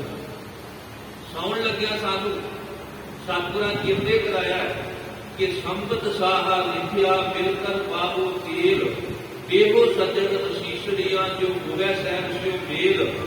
घर कर एहो पहुंचा सदड़े नित पवन, सदन हारा सिमरिया नानक से देह आवन। ये अर्थ भी करते हैं कि जिवें दुनियावी तौर पर असी कन्या पाल पोस के उदा जोग वर लभ के उदा रिश्ता तय करते हैं कि जिहड़ा साहा तय कर लिया जाता है ना, उस साहे ते वर बरात लैके आ जाता है ते कन्या नूं प्रकाश ही रह जाता है। ਉਹਦੀਆਂ सहेलियां ਨੂੰ माने पाउंदियां ने, तेल चाढ़दियां ने। ਉਹ सहेलियां उस वेले इस तरह ਦੀਆਂ ਅਸੀਸਾਂ ਦਿੰਦੀਆਂ ਨੇ, ਸਿੱਖਿਆ ਦਿੰਦੀਆਂ ਨੇ कि ਸਹੁਰੇ ਘਰ ਤੇਰਾ ਵਸੇਬਾ ਹੋਵੇ। ਸਭ ਕਹਿਣ ਲੱਗੇ ਜਿਹੜਾ ਮੌਤ ਰੂਪੀ ਵਰ, ਮੌਤ ਰੂਪੀ ਲਾੜਾ ਨਾ ਜਿਹਨੇ ਸਾਨੂੰ ਵਿਆਹੁਣ ਆਉਣਾ ਹੈ, ਉਹਦਾ ਦਿਨ ਨਿਯਤ ਕੀਤਾ ਹੋਇਆ ਹੈ। ਸੰਬਤ ਸਾਹਾ ਲਿਖਿਆ ਮਿਲ ਕਰ ਪਾਵੋ ਤੇਲ, ਦੇਹੋ ਸੱਜਣ ਸੀਸੜੀਆਂ ਜੋ ਹੋਵੇ ਸਾਹਿਬ ਸਿਓ ਮੇਲ। ਇੱਥੇ ਵੀ ਗੁਰਸਿੱਖ ਸਤ ਸੰਗੀ ਮਿੱਤਰਾਂ ਨੂੰ, ਸਹੇਲੀਆਂ ਨੂੰ ਇਹ ਵੀ ਉਪਦੇਸ਼ ਦਿੱਤਾ ਹੈ ਕਿ ਮਿਲ ਕੇ ਤੁਸੀਂ ਇਹ ਅਸੀਸਾਂ ਦਿਓ ਕਿ ਸਾਡਾ ਪਰਮਾਤਮਾ ਨਾਲ ਜੇਲ ਹੋ ਸਕੇ। ਸਭ ਕਹਿੰਦੇ ਘਰ ਘਰ ਇਹੋ ਪਹੁੰਚਾ ਸਦੜੇ ਨਿਤ ਪਵਨ। ਇਹ ਘਰ ਘਰ ਦੇ ਵਿੱਚ ਜਿੱਦਾਂ ਪ੍ਰਤੀ ਸੱਦੇ ਆ ਰਹੇ ਨੇ, ਇਹ ਪਹੁੰਚਾ, ਇਹ ਚਿੱਠੀ ਜਿਹੜੀ ਆ ਇਹ ਹਰ ਘਰ ਵਿੱਚ ਪਹੁੰਚ ਰਹੀ ਹੈ। ਫਿਕਰ ਇਸ ਗੱਲ ਦਾ ਨਹੀਂ ਕਿ ਪਰਮਾਤਮਾ ਨੇ ਚਿੱਠੀ ਭੇਜ ਦਿੱਤੀ ਹੈ, ਸੱਦਾ ਭੇਜ ਦਿੱਤਾ ਹੈ। ਫਿਕਰ ਇਸ ਗੱਲ ਦਾ ਕਿ ਜਿਹਨੇ ਸੱਦਾ ਭੇਜਿਆ ਉਹਦੇ ਨਾਲ ਆਪਾਂ ਜੁੜੇ ਕਿ ਵੀ ਸੱਤਣ ਹਾਰਾ ਸਿਮਰੀਏ। ਸੱਦੇ ਨੂੰ ਚੇਤੇ ਨਾ ਕਰ, ਸੱਦੇ ਨੂੰ ਨਾ ਸਿਮਰ। ਇਹ ਸਿਮਰਨਾ ਕਿ ਜਿਹਨੇ ਸੱਦਾ ਭੇਜਿਆ, ਸੱਤਣ ਹਾਰਾ ਸਿਮਰੀਏ। ਉਸ ਸੱਦਣ ਵਾਲੇ ਨੂੰ ਸਿਮਰ, ਕਿਉਂਕਿ ਜਿਹੜਾ ਸੱਦਾ ਅੱਜ ਲਾਗਲੇ ਨੂੰ ਆਇਆ ਇਹ ਤੈਨੂੰ ਵੀ ਆਉਣਾ ਹੈ। पड़ोसी के जो हुआ तुम अपने भी जान। शायद कहते जो अज पड़ोसी के घर, गुआढ़ी के घर सदा आया, एक दिन तेरे घर भी आना है। तू सदा भेजन वाले नाल जुड़। कि सतगुरु जी ने सोलह साहब की बाणी सौण लग्या पढ़न वास्ते सानू हिदायत की है कि जे किते चाह नाल रबी वर्ग में जुड़ के सोलह साहब पढ़ोगे ना तो फिर इंज लगेगा जिवें आपां जिहड़े सुखमनी साहब का पाठ कीता सी कि सुखमनी साहब का पाठ करदे असीं पढ़िया सी, सुखमनी सुख अमृत प्रभना भगत जना कै मन विसराम। कि जब सौण लग्या सोलह साहब पढ़ांगे तो फिर पढ़ांगे हौं वारी एक सोहेलै सदा सुख हुए। फिर सानू सुखमनी साहब इत्थे सोलह साहब में फर्क नहीं दिसे। इक्का बाणी एक गुर इक्को शब्द विचार, कोई बाणी में वंडियां पावेगा नहीं। फिर कोई नहीं कहेगा कि आ बाणी ज्यादा सुख दिंदी है, आ नहीं। फिर तो कोई बाणी पढ़ांगे, सोलह साहब की बाणी पढ़ांगे तो आप वारे जावांगे हौं वारी जित सोहेलै सदा सुख होए। इस सोहले को ਪੜ੍ਹਨ ਨਾਲ ਸਾਨੂੰ ਸਦਾ ਲਈ ਸੁੱਖ ਮਿਲਦਾ। ਜਪਜੀ ਸਾਹਿਬ ਪੜ੍ਹ ਲਵੋ ਦੁੱਖ ਪਰ ਹਰ ਸੁਖ ਘਰ ਲੈ ਜਾਏ। ਆਨੰਦ ਸਾਹਿਬ ਪੜ੍ਹ ਲਵੋ ਦੁੱਖ ਰੋਗ ਸੰਤਾਪ ਉਤਰੇ ਸੁਣੀ ਸੱਚੀ ਬਾਣੀ। ਤੇ ਜਦੋਂ ਸਾਡੇ ਘਰਾਂ ਦੇ ਵਿੱਚ ਇਹ ਸਿਧਾਂਤ ਲਾਗੂ ਹੋ ਜਾਵੇਗਾ ਨਾ ਕਿ ਹੁਕਮਨਾਮਾ ਭਾਵੇਂ ਲਾਵਾਂ ਵਿੱਚੋਂ ਆਵੇ ਤੇ ਭਾਵੇਂ ਅਲਾੜੀਆਂ ਵਿੱਚੋਂ ਆਵੇ ਤੇ ਭਾਵੇਂ ਸ਼ਲੋਕ ਮਹੱਲਾ ਪੰਜਵਾਂ ਆਵੇ ਤੇ ਚਾਹੇ ਸ਼ਲੋਕ ਮਹੱਲਾ ਨਾਵਾਂ ਆਵੇ, ਸਮੁੱਚੀ ਬਾਣੀ ਸਾਨੂੰ ਸੁੱਖ ਦੇਣ ਵਾਲੀ ਹੈ। ਇਸ ਸ਼ਬਦ ਵਿੱਚ ਇਹ ਜ਼ਿਕਰ ਆਵੇਗਾ ਗੁਰ ਪੂਰਾ ਕਿਰਪਾ ਧਾਰੀ, ਉਹਦੇ ਵਿੱਚ ਮਨ ਦੀ ਜ਼ਰੂਰ ਗੱਲ ਹੋਵੇ। ਇਹਦੇ ਵਿੱਚ ਜ਼ਿਕਰ ਆਵੇਗਾ ਲੱਖ ਖੁਸ਼ੀਆਂ ਪਾਤਸ਼ਾਹੀਆਂ, ਉਹਦੇ ਵਿੱਚ ਜ਼ਰੂਰ ਜ਼ਿਕਰ ਆਵੇਗਾ ਮਨ ਰੇ ਇੱਕ ਸੋ ਚਿਤ ਲਾਏ, ਕਿਉਂਕਿ ਇੱਕ ਬਿਨਾਂ ਸਭ ਨੇ ਮਰ ਜਾਣਾ। ਜੇ ਇੱਕ ਨਾਲ ਚਿੱਤ ਜੁੜੇਗਾ ਫਿਰ ਲੱਖ ਖੁਸ਼ੀਆਂ ਪਾਤਸ਼ਾਹੀਆਂ। ਗੁਰ ਪੂਰਾ ਕਿਰਪਾ ਧਾਰੀ। ਤੇ ਜਦੋਂ ਪੜਾਂਗੇ ਅਸੀਂ ਸੋਰਠ ਮਹੱਲਾ ਨਾਵਾਂ ਜੋ ਨਾ ਦੁੱਖ ਮੈਂ ਦੁੱਖ ਨਹੀਂ ਮਾਨੈ, ਇਹਦੇ ਵਿੱਚ ਵੀ ਕਿਰਪਾ ਦਾ ਜ਼ਿਕਰ ਆਵੇਗਾ। ਗੁਰ ਕਿਰਪਾ ਜੇ ਕਰ ਤੋ ਕੀਨੀ। ਤੇ ਫਿਰ ਸਾਨੂੰ ਇਹ ਨਹੀਂ ਵੇਖਣਾ ਪਵੇਗਾ ਕਿ ਸਮਾਗਮ ਖੁਸ਼ੀ ਦਾ ਹੈ ਕਿ ਗਮੀ ਦਾ ਹੈ। ਫਿਰ ਜਿਹੜਾ ਹੁਕਮਨਾਮਾ ਸਤਿਗੁਰੂ ਬਖਸ਼ਿਸ਼ ਕਰਕੇ ਉਹ ਅਸੀਂ ਪੜਾਂਗੇ ਤੇ ਉਹ ਅਸੀਂ ਸੁਣਾਂਗੇ। ਹੋ ਸਕਦਾ ਕਿ ਅਸੀਂ ਕਿਸੇ ਬੱਚੇ ਦੇ ਜਨਮ ਸਮੇਂ ਜੁੜੇ ਹੋਈਏ, ਕਿਸੇ ਵਿਆਹ ਸਮੇਂ ਜੁੜੇ ਹੋਈਏ ਤੇ ਹੁਕਮਨਾਮਾ ਆਜੇ ਸੋਰਠ ਮਹੱਲਾ ਨਾਵਾਂ ਜੋ ਨਰ ਦੁੱਖ ਮੈਂ ਦੁੱਖ ਨਹੀਂ ਮਾਨੈ। ਤੇ ਸੀਸ ਨਵਾ ਕੇ ਕਿਉ ਤੇਗ ਬਹਾਦਰ ਗੁਰੂ ਸਾਡੇ ਘਰ ਬੋਲਿਆ। ਤੇ ਜਿਸ ਘਰ ਗੁਰੂ ਤੇਗ ਬਹਾਦਰ ਬੋਲ ਪਵੇ ਉਹ ਘਰ ਬਰਕਤਾਂ ਨਾਲ ਭਰ ਜਾਂਦਾ ਹੈ। ਤੇਗ ਬਹਾਦਰ ਸਿਮਰਿਆ ਘਰ ਪਾਉਣ ਦੇ ਆਵੈ ਘਰ। ਤੇਗ ਬਹਾਦਰ ਬੋਲਿਆ ਘਰ ਪਈਆ ਧਰਮ ਨਾ ਛੋੜੀਐ। ਬਾਹਾਂ ਜਿਨ੍ਹਾਂ ਦੀ ਪਕੜੀਐ ਸਿਰ ਦੀਜੈ ਬਾਹਾਂ ਨਾ ਛੋੜੀਐ। ਤੇ ਆਪਾਂ ਗੁਰੂ ਤੇਗ ਬਹਾਦਰ ਸਾਹਿਬ ਦਾ 400 ਸਾਲਾ ਪ੍ਰਕਾਸ਼ ਪੁਰਬ ਮਨਾਇਆ। ਤੇ ਮੈਂ ਸਿੱਖ ਜਗਤ ਨੂੰ ਇਹ ਬੇਨਤੀ ਕੀਤੀ ਹੈ ਕਿ ਆਪਾਂ ਗੁਰੂ ਤੇਗ ਬਹਾਦਰ ਸਾਹਿਬ ਨੂੰ ਘਰ ਆਉਣ ਦੀ, ਬੱਚੇ ਦਾ ਜਨਮ ਹੋਵੇ, ਬੱਚੇ ਦਾ ਵਿਆਹ ਹੋਵੇ ਤੇ ਉਸ ਸਮੇਂ ਗੁਰੂ ਤੇਗ ਬਹਾਦਰ ਸਾਹਿਬ ਦੀ ਬਾਣੀ ਨੂੰ ਦੇਖ ਕੇ ਮੁਖਵਾਕ ਆਵੇ ਤੇ ਆਪਣੇ ਆਪ ਨੂੰ ਇਹ ਸਮਝਿਓ ਕਿ ਗੁਰੂ ਤੇਗ ਬਹਾਦਰ ਸਾਹਿਬ ਨੇ ਸਾਡੇ ਘਰ 9 ਦਿਨੀਆਂ 18 ਸਦੀਆਂ ਬਰਕਤਾਂ ਭੇਜੀਆਂ। ਇਹ ਨਹੀਂ ਕਿ ਆਪਾਂ ਭਾਈ ਸਾਹਿਬ ਨੂੰ ਕਹੀਏ ਕਿ ਆਪਾਂ ਸੋਰਠ ਮਹੱਲਾ ਨਾਵਾਂ ਤੇ ਕੇਵਲ ਅੰਤ ਬਰਦਾਸ ਹੋਵੇ ਤੇ ਸਾਨੂੰ ਸੁਣਾਉਂਦੇ ਹੋ, ਨਹੀਂ। ਫਿਰ ਜਿਹੜਾ ਹੁਕਮਨਾਮਾ ਆਵੇ ਉਹ ਗੁਰੂ ਦਾ ਹੁਕਮਨਾਮਾ ਮੰਨਾਂਗੇ। ਸੱਚਖੰਡ ਸ੍ਰੀ ਹਰਿਮੰਦਰ ਸਾਹਿਬ ਅੰਮ੍ਰਿਤ ਵੇਲੇ ਲਾਵਾਂ ਦਾ ਪਾਠ ਵੀ ਮੁਖਵਾਕ ਆਉਂਦਾ ਤੇ ਅਲਾਣੀਆਂ ਦਾ ਸ਼ਬਦ ਜਿਹੜਾ ਉਹਦੀ ਆਪਾਂ ਮੁਖਵਾਕ ਦੇ ਰੂਪ ਵਿੱਚ ਸੁਣਦੇ। ਤੇ ਜਦੋਂ ਤੁਸੀਂ ਸੰਗਰਾਂਦ ਵਾਲੇ ਦਿਨ ਗੁਰਦੁਆਰੇ ਜਾਂਦੇ ਹੋ ਉਦੋਂ ਵੀ ਸਤਿਗੁਰੂ ਮੌਤ ਨੂੰ ਚੇਤਾ ਕਰਾਉਂਦੇ ਹੋ। ਜਦੋਂ ਇਹ ਬਚਨ ਕਹਿੰਦੇ ਨੇ ਹੱਥ ਬਰੋੜੇ ਕੰਨ ਕੰਬੈ ਸਿਆਉ ਹੋਵਾ ਸੇਤ ਪਕੜ ਚਲਾਏ ਭੂਤ ਜੰਮ ਕਿਸੈ ਨਾ ਤੇਰੀ ਭੇਤ। ਹੁਣ ਜੇ ਮਹੀਨੇ ਦੇ ਪਹਿਲੇ ਦਿਨ ਜਿਹਨੂੰ ਤੁਸੀਂ ਇਹ ਸਮਝ ਕੇ ਗਏ ਹੋ ਕਿ ਜੇ ਅਸੀਂ ਪਹਿਲੇ ਦਿਨ ਚੰਗਾ ਕੰਮ ਕਰਾਂਗੇ ਤੇ ਸਾਡੇ ਸਾਰੇ ਕੰਮ ਚੰਗੇ ਹੋਣਗੇ, ਮਹੀਨੇ ਦੇ ਪਹਿਲੇ ਦਿਨ ਸੰਗਰਾਂਦ ਵਾਲੇ ਦਿਨ ਵੀ ਸਤਿਗੁਰੂ ਚੇਤੇ ਕਰਾ ਰਹੇ ਕਿ ਇੱਕ ਦਿਨ ਜਮਾਂ ਨੇ ਪਕੜ ਕੇ ਲੈ ਜਾਣਾ, ਚੇਤਾ ਰੱਖੀ। ਤੇ ਖੜਨਾ ਵੀ ਉੱਥੇ ਆ ਜਿੱਥੇ ਕਦੇ ਕਿਸੇ ਨੂੰ ਭੇਜ ਨਹੀਂ ਦੇਣਾ। ਆ 84 ਦੇ ਵੇਲੇ ਜਦੋਂ ਬਜ਼ੁਰਗ ਗੱਲਾਂ ਬਣਾਉਂਦੇ ਨੇ ਨਾ ਕਿ ਪੁਲਿਸ ਵਾਲੇ ਕਿਸੇ ਨੂੰ ਫੜ ਕੇ ਲੈ ਜਾਂਦੇ ਤੇ ਬਾਅਦ ਵਿੱਚ ਫਿਰ ਪੁੱਛਣਾ ਪੈਂਦਾ ਸੀ ਵੀ ਮਾਲ ਮੰਡੀ ਅੰਮ੍ਰਿਤਸਰ ਲੈ ਗਏ ਨੇ ਕਿ ਜਾਂ ਦੀਪੋ ਬਟਾਲੇ ਜਿਹੜਾ ਸੈਂਟਰ ਬਣਾਇਆ ਉੱਥੇ ਲੈ ਗਏ। ਫਿਰ ਬੜੀਆਂ ਬੜੀਆਂ ਸਿਫਾਰਸ਼ਾਂ ਪਾ ਕੇ ਬੱਚਿਆਂ ਨੂੰ ਛਡਾਉਣਾ ਪੈਂਦਾ। ਪਰ ਜਦੋਂ ਜੰਮ ਪਕੜ ਕੇ ਲੈ ਕੇ ਜਾਂਦਾ ਨਾ ਉਹ ਕਿਸੇ ਨੂੰ ਨਹੀਂ ਦੱਸਦਾ। ਪਕੜ ਚਲਾਏ ਭੂਤ ਜੰਮ ਕਿਸੈ ਨ ਦੇਦੀ ਭੇਤ ਭੇਤ ਚੇਤ ਹਰ ਕਿਸੈ ਨ ਮਿਲਿਓ ਜਾਂ ਜੰਮ ਪਕੜ ਚਲਾਇਆ। ਜਦੋਂ ਜੰਮ ਪਕੜ ਕੇ ਲੈ ਗਏ ਨਾ ਇਹਦਾ ਭੇਤ ਕਿਸੇ ਨੂੰ ਵੀ ਨਹੀਂ ਮਿਲਦਾ। ਇਹ ਸੰਗਰਾਂਦ ਵਾਲੇ ਦਿਨ ਮਹੀਨੇ ਦੇ ਪਹਿਲੇ ਦਿਨ ਸਤਿਗੁਰੂ ਸਾਨੂੰ ਚੇਤੇ ਕਰਾਉਂਦੇ। ਇਸ ਕਰਕੇ ਘਰ ਵਿੱਚ ਖੁਸ਼ੀ ਹੋਵੇ ਗਮੀ ਹੋਵੇ, ਹਰ ਸ਼ਬਦ ਦੇ ਵਿੱਚ ਮੌਤ ਦਾ ਜ਼ਿਕਰ ਹੈ, ਹਰ ਸ਼ਬਦ ਵਿੱਚ ਖੁਸ਼ੀ ਦਾ ਜ਼ਿਕਰ ਹੈ। ਅਲਾਣੀਆਂ ਦਾ ਪਾਠ ਕੇਵਲ ਮੌਤ ਨਾਲ ਨਾ ਜੋੜਿਓ। ਅਲਾਣੀਆਂ ਦੇ ਪਾਠ ਦਾ ਮਤਲਬ ਹੈ ਰੋਵੋ ਬਿਰਹਾ ਕਾਗਤਾ ਆਪਣਾ ਸਾਹਿਬ ਸੰਭਾਲੇ ਹਾਂ। ਜੇ ਕਿਸੇ ਦੁਨਿਆਵੀ ਵਿਛੋੜੇ ਤੇ ਤੁਸੀਂ ਰੋਂਦੇ ਹੋ ਤੇ ਫਿਰ ਇਸ ਗੱਲ ਤੇ ਵੀ ਰੋਵੋ ਰੱਬ ਜੀ ਤੁਹਾਡੇ ਤੋਂ ਅਸੀਂ ਕਦੋਂ ਦੇ ਵਿਛੜੇ।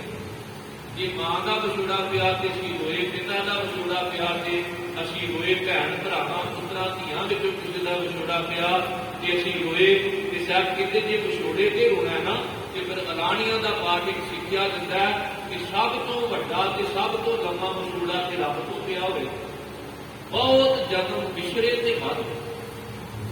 ਤੇ ਜਦੋਂ ਇਹ ਕਵਾਂਗੇ ਜਦੋਂ ਪਰਮਾਤਮਾ ਤੋਂ ਪਏ ਹੋਏ ਵਿਛੋੜੇ ਨੂੰ ਚੇਤੇ ਕਰਕੇ ਰੋਵਾਂਗੇ, ਉਹ ਰੋਣਾ ਸਾਡੇ ਅੰਦਰ ਨੂੰ ਧੋ ਦੇਵੇ। ਉਹ ਵੈਰਾਗ ਦੇ ਹੰਝੂ ਸਾਨੂੰ ਅੰਦਰੋਂ ਨਿਰਮਲ ਕਰ ਦੇਣਗੇ, ਪਰ ਅਸੀਂ ਪਰਮਾਤਮਾ ਦੇ ਪਏ ਹੋਏ ਵਿਛੋੜੇ ਬਾਰੇ ਕਦੇ ਨਾ ਚੇਤੇ ਕੀਤਾ ਤੇ ਨਾ ਅਸੀਂ ਕਦੇ ਰੋਏ। ਬਾਬਾ ਫਰੀਦ ਜੀ, ਜਿਨ੍ਹਾਂ ਦੀ ਯਾਦ ਫਰੀਦਕੋਟ ਦੀ ਧਰਤੀ ਤੇ ਪਿਛਲੇ ਦਿਨੀ ਮਨਾਈ ਗਈ ਹੈ, ਸਮਾਗਮ ਉੱਥੇ ਅਜੇ ਵੀ ਚੱਲ ਰਹੇ ਨੇ। ਬਾਬਾ ਫਰੀਦ ਜੀ ਨੇ ਇੱਕ ਸਾਨੂੰ ਸਿੱਖਿਆ ਦਿੱਤੀ ਹੈ ਕਿ ਬਿਰਹਾ ਬਿਰਹਾ ਆਖੀਐ ਬਿਰਹਾ ਤੂੰ ਸੁਲਤਾਨ, ਫਰੀਦਾ ਜਿਤ ਤਨ ਬਿਰੋ ਨਾ ਉਪਜੈ ਸੋ ਤਨ ਜਾਣ ਮਸਾਨ। ਆਮ ਕਰਕੇ ਸ਼ਮਸ਼ਾਨ ਘਾਟ ਜਿਹੜੀ ਆਪਾਂ ਘਰਾਂ ਤੋਂ ਦੂਰ ਬਣਾਉਂਦੇ ਹਾਂ, ਤੇ ਬੰਦਾ ਕਈ ਵਾਰ ਸ਼ਮਸ਼ਾਨ ਘਾਟ ਦਾ ਜਾਂ ਮੌਤ ਦਾ ਨਾਮ ਹੀ ਲੈਣ ਤੋਂ ਗੁਰੇਜ਼ ਕਰਦਾ ਹੈ। ਪਰ ਬਾਬਾ ਫਰੀਦ ਜੀ ਕਹਿੰਦੇ, ਜਿਸ ਹਿਰਦੇ ਵਿੱਚੋਂ ਇਹ ਰੋਣਾ ਤੇ ਆਇਆ ਕਿ ਮੇਰਾ ਪਿਤਾ ਤੁਰ ਗਿਆ, ਮੇਰੀ ਮਾਂ ਤੁਰ ਗਈ, ਮੇਰੇ ਪਰਿਵਾਰ ਨੂੰ ਕੋਈ ਚਲਿਆ ਗਿਆ, ਮੈਨੂੰ ਧਨ ਦਾ ਵਿਛੋੜਾ ਪੈ ਗਿਆ, ਜਿਸ ਹਿਰਦੇ ਵਿੱਚੋਂ ਇਹ ਰੋਣੇ ਤੇ ਆਏ, ਪਰ ਉਸ ਹਿਰਦੇ ਵਿੱਚੋਂ ਬਿਰਹੋਂ ਦੀ ਤੜਪ ਪਰਮਾਤਮਾ ਬਾਰੇ ਰੋਣਾ ਨਾ ਆਇਆ ਕਿ ਇਹ ਮਾਲਕ ਤੂੰ ਸਿੱਖਾਂ ਦੇ ਘਰ ਜਨਮ ਦਿੱਤਾ ਸੀ, ਮੈਂ ਸਿੱਖ ਬਣਨਾ ਸੀ, ਨਹੀਂ ਬਣਿਆ, ਇਹ ਕਹਿ ਕੇ ਰੋਇਆ ਹੀ। ਇਹ ਪ੍ਰਭੂ ਮੈਂ ਤੈਨੂੰ ਮਿਲਣਾ ਸੀ, ਮੈਂ ਨਹੀਂ ਮਿਲਿਆ, ਇਹ ਕਹਿ ਕੇ ਰੋਇਆ ਹੀ ਨਹੀਂ। ਤੇ ਬਾਬਾ ਫਰੀਦ ਜੀ ਕਹਿੰਦੇ, ਉਹ ਹਿਰਦਾ ਸ਼ਮਸ਼ਾਨ ਘਾਟ ਹੈ। ਬਿਰਹਾ ਬਿਰਹਾ ਆਖੀਐ ਬਿਰਹਾ ਤੂੰ ਸੁਲਤਾਨ, ਫਰੀਦਾ ਜਿਤ ਤਨ ਬਿਰੋ ਨਾ ਉਪਜੈ ਸੋ ਤਨ ਜਾਣ ਮਸਾਨ।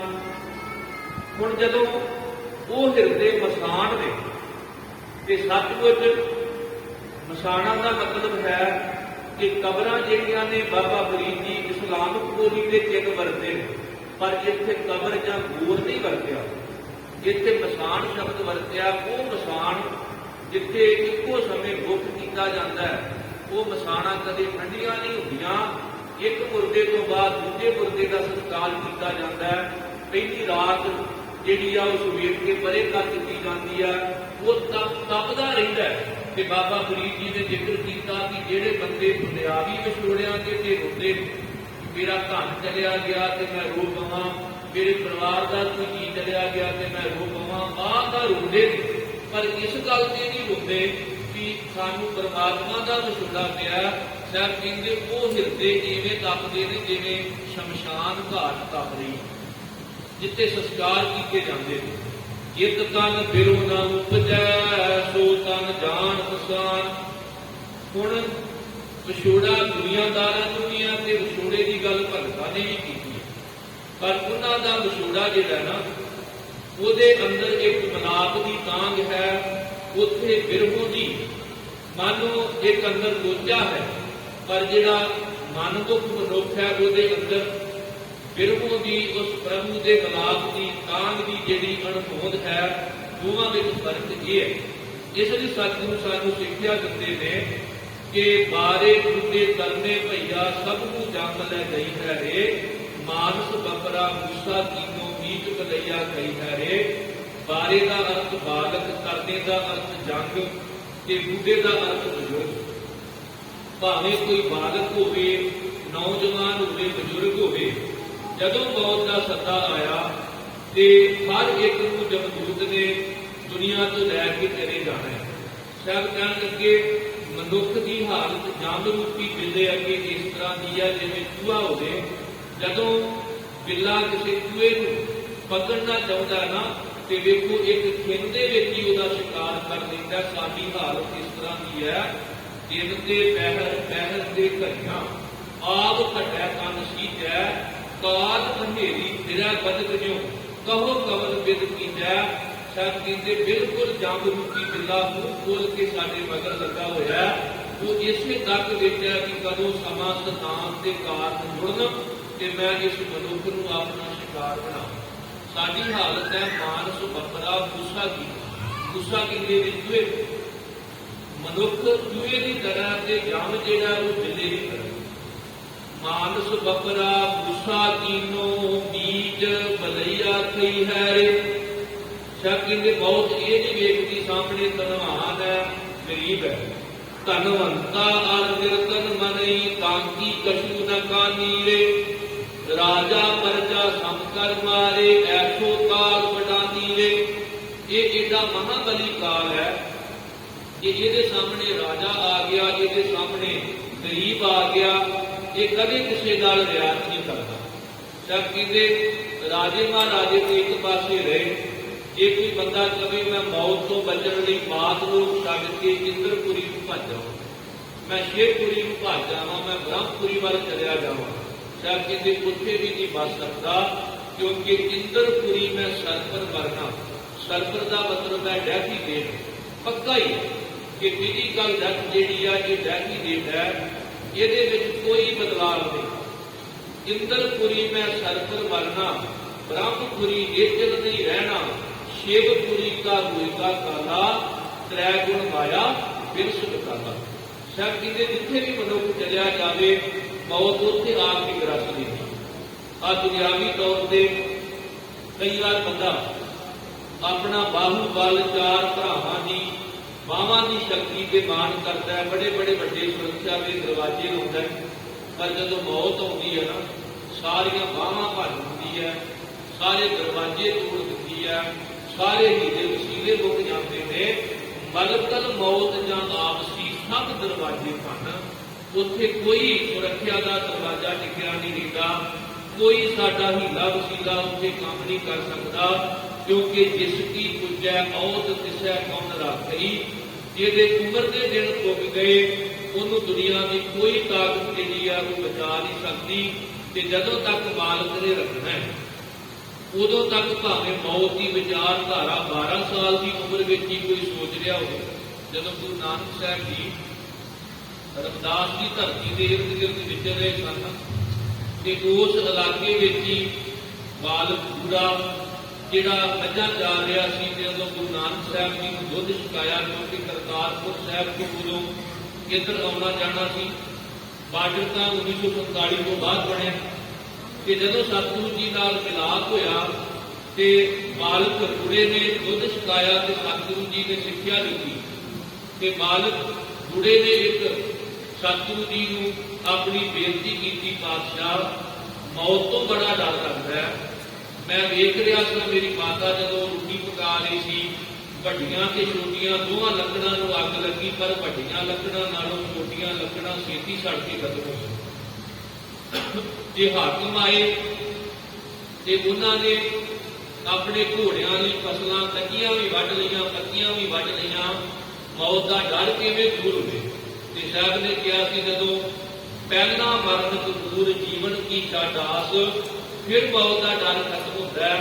तो जदों गरीब नवाज ने देखा कि 12 साल का बच्चा ये एडी वड्डी सोच रख लिया, कि उस वेले मेरे सतगुरु जी ने यह असीम की थी कि तू साडा बाबा बुढ़ा, 12 साल का बच्चा बाबा बुढ़ा, कि जे कोई 90 साल का बजुर्ग भी कहे कि मैं अजे नहीं मरना, तो यह मतलब भी वो 90 साल का बजुर्ग नहीं, वो बिल्कुल अयाना बालक। 12 साल का बच्चा जदों एडी सियाणी गल करता है कि सतगुरु जी सब तो वड्डी डिग्री, सब तो वड्डी बजुर्गी का जिक्र कह रहे हैं, 12 साल में तू साडा बाबा बुढ़ा। बुढ़े का मतलब तेरे अंदर बड़ी वड्डी सियाणी है, कि जिहड़ा बंदा बजुर्ग हो के भी अजे नहीं समझिया कि मौत डर है, अजे भी डरी जाता है, अजे भी मौत तो बचने वास्ते कई हीले करता है। साहब कहते उसके अंदर ज्ञाना पानी है। गरीब नवाज जी ने बाबा बुढ़ा साहब जी को 12 साल की उम्र में बाबा बुढ़ा किया, तो वेखो बाबा बुढ़ा साहब जी ने 125 साल शरीरक उम्र उन्होंने 113 साल गुरु नानक साहब के घर की सेवा की, 6 जामिया तक। 12 साल की उम्र में जो गुरु जी शरण में आए तो 125 साल की उम्र से जदों रमदास की धरती से बाबा बुढ़ा साहब जी ने अकाल चलाना किया। सतगुरु का इन्ना प्यार कि जदों चिखा रुपर जग धरी साहिब बुढ़े दे, हर को बिंद के नैन के चलियो नीर सदे। इस बालक को 12 साल की उम्र में पता लग गया कि मौत आनी है। मेरे गरीब नवाज जी ने उस बालक का इतना सत्कार बनाया, कह दिता है साडा बाबा बुढ़ा। पर अज असीं बुढ़े होकर भी बुढ़े नहीं होना चाहते। कोई कलप लिया अपने चिट्टियां काले करने में लगा हुआ, कोई ਹੋਰ ਤਰੀਕੇ ਵਰਤ ਲਿਆ ਵੀ ਮੈਂ ਬੁੱਢਾ ਨਾ ਦਿਸਾਂ, ਵੀ ਕਿਤੇ ਮੌਤ ਨਾ ਦਿਸ ਪਵੇ। ਸ਼ਾਇਦ ਕਹਿੰਦੇ ਚਿੱਟਿਆਂ ਨੂੰ ਤੇ ਕਾਲੇ ਕਰ ਲਵੋਗੇ, ਪਰ ਦੰਦਾਂ ਦਾ ਬਿਰਲਾ ਬੰਦ, ਚਿਹਰੇ ਦੀਆਂ ਝੁਰੜੀਆਂ, ਕਮਰ ਦਾ ਝੁਕ ਜਾਣਾ, ਬਲਗਮ ਨਾਲ ਗਲੇ ਦਾ ਰੁਕ ਜਾਣਾ, ਇਹ ਸਾਰਾ ਕੁਝ ਤੁਸੀਂ ਕਿਵੇਂ ਰੋਕ ਸਕੋਗੇ? ਜੇ ਜਰਵਾਣਾ ਪਰ ਹਰੈ ਜਰ ਵੇਸ ਪ੍ਰੇਤੀ ਆਈ ਹੈ, ਉਹ ਰਹਿ ਨਾ ਭਰੀਐ ਪਾਈਐ। ਜਿਵੇਂ ਪਾਈ ਭਰ ਕੇ ਡੁੱਬ ਜਾਂਦੀ ਹੈ, ਇਸੇ ਤਰ੍ਹਾਂ ਮਨੁੱਖ ਜਿਹੜਾ ਹੈ ਉਹਨੇ ਇੱਕ ਨਾ ਇੱਕ ਦਿਨ ਮੌਤ ਦੇ ਵਸ ਹੋ ਜਾਣਾ।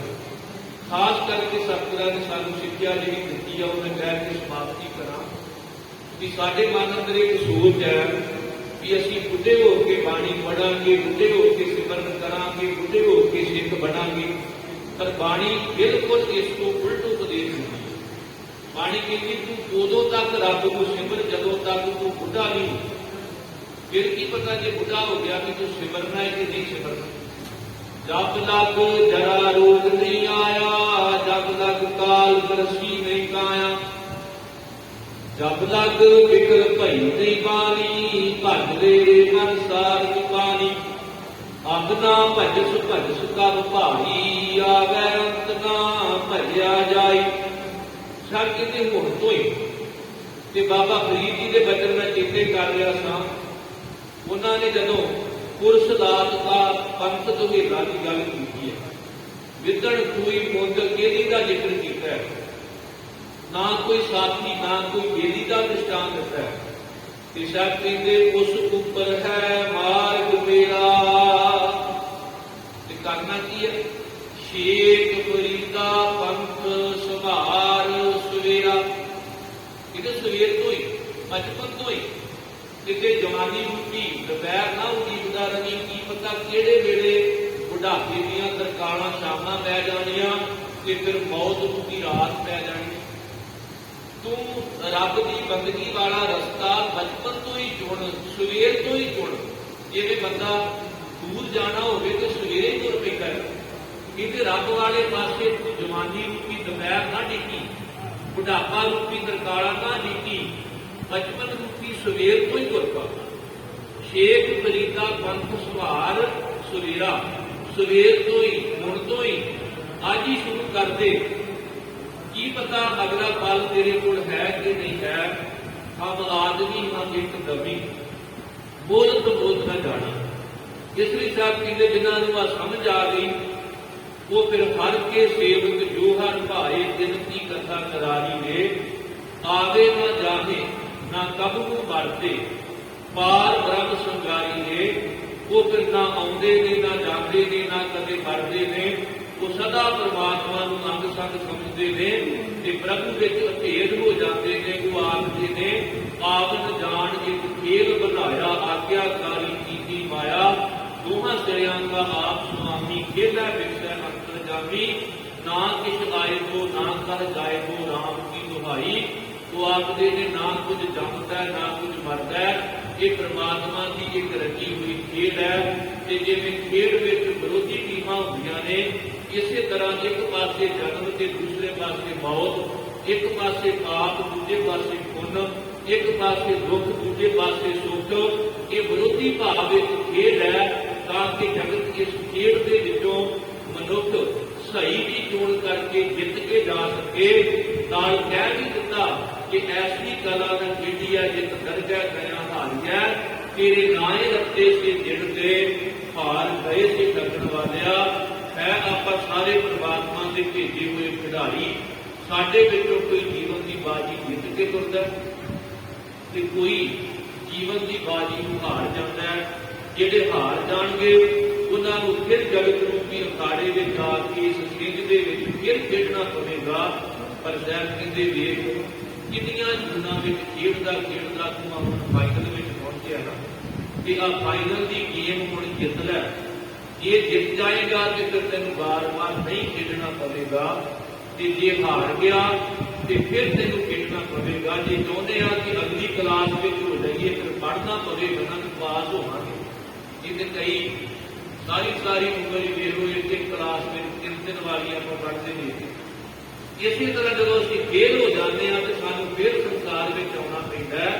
ਸਾਹਿਬ ਕਹਿੰਦੇ ਐਸੇ ਢੰਗ ਨਾਲ ਜੀਵਨ ਦੀ ਖੇਡ ਖੇਡੋ कि बाजी जित के जाओ, कि वो केवल अमीर ही नहीं गरीब भी जित सकता, केवल पुरुष ही नहीं औरत भी जित सकती है।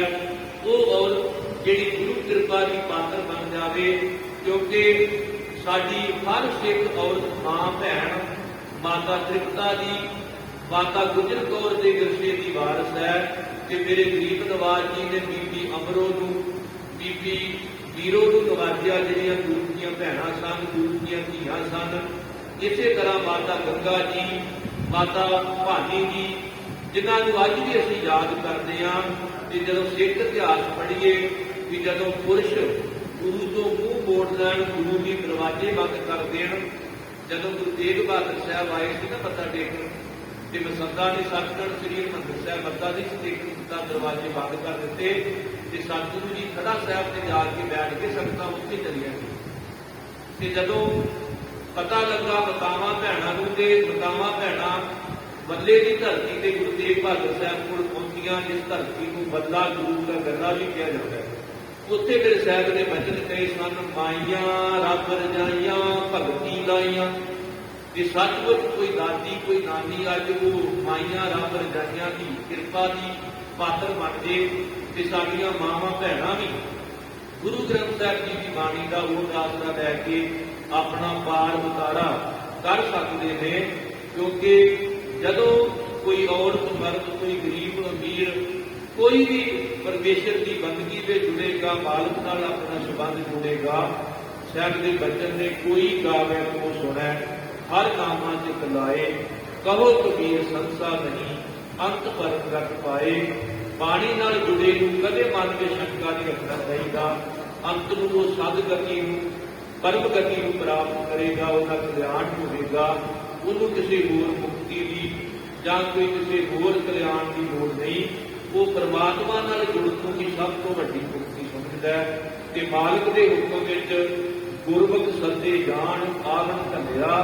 जे मालिक सदे कि वो मालिक के चरणों में चले जाते हैं, तो जे मालिक फिर संसार से भेजे कि वो संसार से आते हैं, पर वो जन्म मरण के बंधना विच नहीं। जन्म मरण दोहू मैं नाही, जन पर उपकारी पाए। ई दान दे भगती लाए, हर सो लैन मिलाए। सतगुरु कृपा कर विछड़ी हुई शख्सियत सत्कार माता जी सतगुरु जी अपने चरणों का जोड़ी रखन, और ये ममता आप सारे कितने रखिए। जिस दुनिया सेव कमाई है ना दर्ज है वैसा कमाई। सेवा इस दुनिया में करनी है, भगती इस दुनिया में करनी है, कि दरगाह में प्रभु की हजूरी में फिर थां मिलना है। ये नहीं कि आप कहिए कि हुण गां जाके अमृत छकांगे, गां जाके पानी पढ़ांगे, गां जाके आप नाम सिमरन में जुड़ांगे। नहीं, इस दुनिया सेव कमाई है। इस दुनिया में रह के बंदगी करनी है, सेवा करनी है। तो फिर जिहड़ा सत्कारयोग थां है वो दरजा फैसल पाई है। क्योंकि गुरमुख जन्म सवार दरजा चलिया, सच्ची दरजा जाए सच्चा पिण मलिया। वो उत्थे जाके प्रभु की हजूरी में फिर बड़े सत्कार के पात्र बनते हैं। रे रे दरजा करन तू आओ बैठ आदर सुख देव। देखो जी मुख्य मंत्री प्रधानमंत्री नाल गल होवे, उन्होंने डीसी भी मिलता है, SSP भी उन्होंने सत्कार मिलता है। कि जिहदी रब की सरकार नाल बन जाए, हर जीओ की है सब सरकारा। ये जम क्या करे विचारा, हुक्मी बंदा हुक्म तुम्हारा, हुक्मे करदा साहा दे। जमदूत भी फिर उन्होंने आदर दिता है, सलूट करता है कि ये सच्ची सरकार नाल, ये रब नाल गल है। कि जदों रब नाल गल हो जाए, रब की सरकार को मान लीए कि हर जीव की है सब सरकारा। फिर ये जमदा उसका अहलकार है ना, आदर देवत जाम, फिर जम भी आदर दिता है, सत्कार करता है। फिर रेरे दरजा कहे न को आओ बैठ आदर शुभ देव। जदों इस दुनिया में भगती करके सेवा करके जावांगे, तो फिर जम साडा नरादर नहीं करेगा। कबीर मेरी बुद्ध को जम ना करे तिरस्कार, जिन्हें जमुआ सिरजिया सो जपया परवरदिगार। फिर कहांगे धर्म राए अब कहाँ करे गो, जो पाठ्यो सगलो देखा। कि रब की सरकार ने लेखा ही पाठ रखा कि धर्मराज तू की करे। इस करके जिन्हां ने जिउंदियां ही अपने जीवन को परमात्मा नाल जोड़ लिया, उन्हां दा इह जगत दे विच आउणा सफला हो जाता है। साहब कहते ने सचमुच वो ना आउंदे ने ना जाते ने, सदा परमात्मा उन्हां दे अंग संग रहिंदा है। पुत्र कलंतर लक्ष्मी माया इह कदू की जानी दे, कहत कबीर सुनो रे संतो मिल है सारत पानी दे।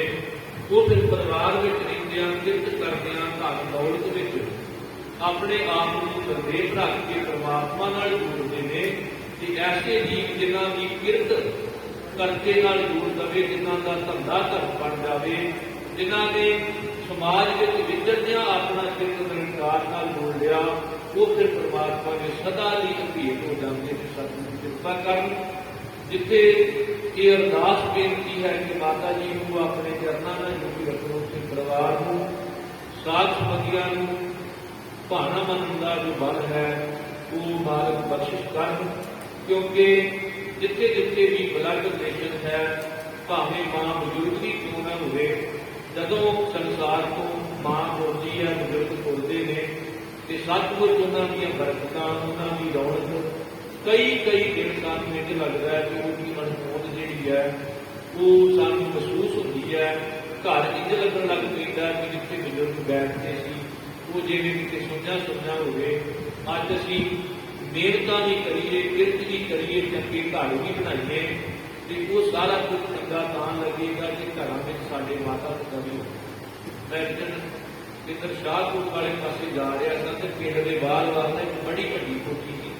जो मैं शीशा खोलिया तो मैं अपने साथियों को कहा कि देखो कि वधिया घर। वो कह लगे पिछले अपने शहर लंघ के आए हैं, पिंड लंघ के आए हैं, इस तो वधिया घर आए। ये घर क्यों वधिया लगता? मैं कहा ये घर जिथे करोड़ों रुपये ला के चंगा घर बनाया ना, वो जो देखो घर में माता भी बैठी है। उन्होंने बिरध घर नहीं भेजा माता, उन्होंने माता को घरों नहीं कढ़िया, उन्होंने बजुर्गों को घर में रखा। सच्ची मुच्ची साडा घर जो एडा सोहना लगेगा जदों साडे मां प्यो उस घर के जिथे साडे बैडरूम ने उत्थे सानू बैठे दिखाई देंगे, उन्होंने घरों में विश्राम करेंगे। साडियां जिहड़ियां धीआं ने उन्होंने भी चाहिए कि वो अपने बजुर्गों का सस सहुरे का सत्कार कर, जिहड़ियां नौवां बन के आउंदियां ने उन्होंने असीं धीआं बना लईए। ਉਹਦੀ घर जिथे अपने पति को चाहदियां ने, अपने बच्चों को चाहदियां ने, वो नौवां भी इवें चाहन कि साडे बजुर्ग जिहड़े सस सहुरा ने वो भी इस घर में शोभनीक लगन, इस घर में रहन। कि ये ना हो कि अज मैं अपने सस सहुरे को कढ़ दिता तो कल मेरा वीर भरजाई मेरे मां प्यो कभी जब विरध करना छड्ड। इस करके इस दुनिया के सारा कुछ है। इतने अज असीं नौजवान हाँ, कल बजुर्ग होना, अज कोई धी है कल उन्हें सस बनना है। ये सारा कुछ जो समझ लवांगे तो साडे समाज में फिर इंसान की जिहड़ी बेकदरी है वो नहीं होगी। इस करके मां ते प्यो अपने आप के एडा पवित्र शब्द है। मेरे सतगुरां ने जो परमात्मा नाल प्यार की गल की, मैं कह के समाप्ति करा, उत्ते शब्द बड़े प्यारे लगते हैं। साहब के बचन ने गुसाई महिंदा रिपड़ा, मेरा जिहड़ा गुसाई आ ना, जिहड़ा मेरा रब है ना, वो मेरा इष्ट, मेरे मन को मिठा लगन वाला, मेरे मन को प्यारा लगन वाला। तो सतगुरु जी वो तुहानू किवें मिठा लगता है, वो किवें प्यारा लगता है? कि साहब ने अगे उदाहरण दी, अम अब्बे खामो मिठड़ा, जिवें लोकां नूं अम्मा मां बड़ी प्यारी, जिवें अब्बा अबू। जदों ननकाना साहब असीं गए पाकिस्तान, किसी के घर जाण का मौका मिलिया, तो वो जदों कहंदे सी साडा अबू बाहर गया तो बड़ा प्यारा लगता है। सतगुरां ने बाणी विच भी लफ्ज़ वरते ने अम, अम का अर्थ है अम्मा, मां। मां बड़ी मिठी है, नहीं जो लगती है उसकी खटास। अम अब्बे काम मिठड़ा, कहते जिवें मां प्यारी है, जिवें पिता का प्यार बड़ा मिठा है, मेरा रब भी मैनूं इवें मिठा लगता है। मैनूं बोलड़ा जी हर सज्जन स्वामी बोला, वो संभल सकती जी वो कदे ना बोले टोला। सतगुरु कृपा कर, जिवें माता पिता को बच्चे मिठे लगते हैं, प्यारे लगते हैं, बच्चे का नक भी लग रहा हो तो मां को बहुत दुखी लगता है। ਕਿੰਨਾ ਚੰਗਾ ਹੋਵੇ ਕਿ ਬਜ਼ੁਰਗਾਂ ਦੀਆਂ ਲਾੜਾਂ ਲੱਗਦੀਆਂ ਹੋਣ ਤੇ ਬੱਚੇ ਵੀ ਕੁਰੈਤ ਨਾ ਬਣਨ। ਕਦੇ ਕਿਸੇ ਨੇ ਪੁੱਛਿਆ ਸੀ ਕਿ ਜੀਵਨ ਸਫਲਾ ਕਿਹਦਾ ਹੈ, ਕਿ ਕਿਸੇ ਵਿਦਵਾਨ ਨੇ ਉੱਤਰ ਦਿੱਤਾ ਵੀ ਕੋਈ ਮਜਬੂਰੀ ਨਾ ਹੋਵੇ, ਜੇ ਹੋ ਸਕੇ ਤੇ ਜਦੋਂ ਅਸੀਂ ਪਹਿਲਾ ਸਵਾਸ ਇਸ ਸੰਸਾਰ ਵਿੱਚ ਆ ਕੇ ਲੈਂਦੇ ਹਾਂ ਨਾ, ਜਦੋਂ ਸਾਡਾ ਜੀਵਨ ਸ਼ੁਰੂ ਹੁੰਦਾ ਅਸੀਂ ਪਹਿਲਾ ਸਵਾਸ ਲੈਂਦੇ ਹਾਂ ਤੇ ਸਾਡਾ ਸਿਰ ਮਾਂ ਦੀ ਗੋਦ ਵਿੱਚ ਹੁੰਦਾ ਹੈ। ਉਸ ਵਿਦਵਾਨ ਦੇ ਬੋਲ ਨੇ ਕਿ ਜੇ ਇਹ ਪੁੱਛੀਏ ਵੀ ਜੀਵਨ ਕਿਹਦਾ ਸਫਲ ਹੈ, ਜਦੋਂ ਮਾਂ ਦਾ ਆਖਰੀ ਸਵਾਸ ਨਿਕਲੇ ਤੇ ਬੱਚੇ ਦਾ ਸਿਰ ਉਦੋਂ ਵੀ ਮਾਂ ਦੀ ਗੋਦ ਵਿੱਚ। ਜੇ ਬੱਚੇ ਨੇ ਪਹਿਲਾ ਸਵਾਸ ਲਿਆ ਤੇ ਬੱਚੇ ਦਾ ਸਿਰ ਮਾਂ ਦੀ ਗੋਦ ਵਿੱਚ ਸੀ, ਤੇ ਜਦੋਂ ਮਾਂ ਦਾ ਆਖਰੀ ਸਵਾਸ ਨਿਕਲੇ ਤੇ ਬੱਚਾ ਉਦੋਂ ਆਪਣੇ ਧੀਆਂ ਪੁੱਤ ਆਪਣੀ ਪਤਨੀ ਤੋਂ ਆਪਣੀ ਮਾਂ ਦੇ ਕੋਲ ਆ ਕੇ ਮਾਂ ਦੀ ਗੋਦ ਵਿੱਚ ਆਪਣਾ ਸਿਰ ਰੱਖੇ ਤੇ ਮਾਂ ਸ਼ੁਰੂ ਹੋ ਕੇ ਸੰਸਾਰ ਨੂੰ ਪੂਰੇਗੀ। ਇਹ ਭਾਵਕ ਕਰਨ ਵਾਸਤੇ ਨਹੀਂ, ਅੱਜ ਇੱਕ ਅਟਲ ਸੱਚਾਈ ਹੈ ਕਿ ਸਾਨੂੰ ਜਿੱਥੇ ਸਾਡੇ ਸਮਾਜ ਦੇ ਵਿੱਚ ਬਿਰਧ ਕਰਕੇ ਅੱਗੇ ਵਧਣ ਦੀ ਲੋੜ ਹੈ, ਮਾਂ ਪਿਓ ਬੜੀਆਂ ਅਸੀਸਾਂ ਦਿੰਦੇ ਨੇ, ਤੂੰ ਇੰਨਾ ਵੱਧ ਖੁੱਲ ਤੇ ਉਹ ਵੀ ਸਾਡੇ ਕੋਲ ਸਦਾ ਸਤਿਕਾਰ ਦੇ ਖਾਤਰ ਬਣ ਕੇ ਰਹਿ। ਗਰੀਬ ਨਵਾਜ ਕਿਰਪਾ ਕਰ, ਅਸੀਂ ਸਾਰੇ ਗੁਰੂ ਕੇ ਕਮਾਉਣ ਵਾਲੇ ਸਤਿਗੁਰੂ ਜੀ ਦੀ ਸਿੱਖਿਆ ਨੂੰ ਆਪਣੇ ਜੀਵਨ ਵਿੱਚ ਧਾਰਨ ਕਰੀਏ। ਇੰਨੇ ਬਚਨ ਪ੍ਰਵਾਨ ਕਰਨੇ ਹੋਈਆਂ ਭੁੱਲਾਂ ਤੋਂ ਜਮਾ ਕਰ ਦੇਣਾ। ਸਭ ਦਾ ਤਹਿ ਦਿਲ ਤੋਂ ਪ੍ਰਭਾਵ ਸਤਿਗੁਰੂ ਗੁਰੂ ਗ੍ਰੰਥ ਸਾਹਿਬ ਜੀ ਮਹਾਰਾਜ, ਅਕਾਲ ਪੁਰਖ ਵਾਹਿਗੁਰੂ ਜੀ, ਜਿਨ੍ਹਾਂ ਦਾ ਕੋਟਾਨ ਕੋਟ ਪ੍ਰਭਾਵ, ਜਿਨ੍ਹਾਂ ਨੇ ਆਪ ਆਪਣੀ ਛਤਰ ਛਾਇਆ ਦੇ ਕੇ ਸਾਰੇ ਗੁਰਮਤਿ ਸਮਾਗਮਾਂ ਦੇ ਵਿੱਚ ਆਪਣੀ ਆਪ ਅਗਵਾਈ ਬਖਸ਼ਿਸ਼ ਕਰਕੇ ਸੰਪੂਰਨਤਾ ਬਖਸ਼ਿਸ਼ ਕੀਤੀ ਹੈ। ਫਿਰ ਇੱਕ ਵਾਰ ਦਾਸ ਆਪਣੀਆਂ ਭੁੱਲਾਂ ਤੋਂ ਖਿਮਾ ਦੀ ਯਾਤਰਾ ਕਰਦਾ ਹੋਇਆ ਗੁਰੂ ਫਤਿਹ ਦੀ ਸਾਂਝ ਕਰਦਾ ਹੈ। ਅਗਲਾ ਪ੍ਰੋਗਰਾਮ ਆਪ ਜੀ ਗੁਰੂ ਗ੍ਰੰਥ ਸਾਹਿਬ ਜੀ ਤੋਂ ਸ਼ੁਰੂ ਕਰੋ। ਬੁਲਾਓ ਫਤਿਹ ਸਾਰੇ ਆਪ ਜੀ। ਵਾਹਿਗੁਰੂ ਜੀ ਕਾ ਖਾਲਸਾ, ਵਾਹਿਗੁਰੂ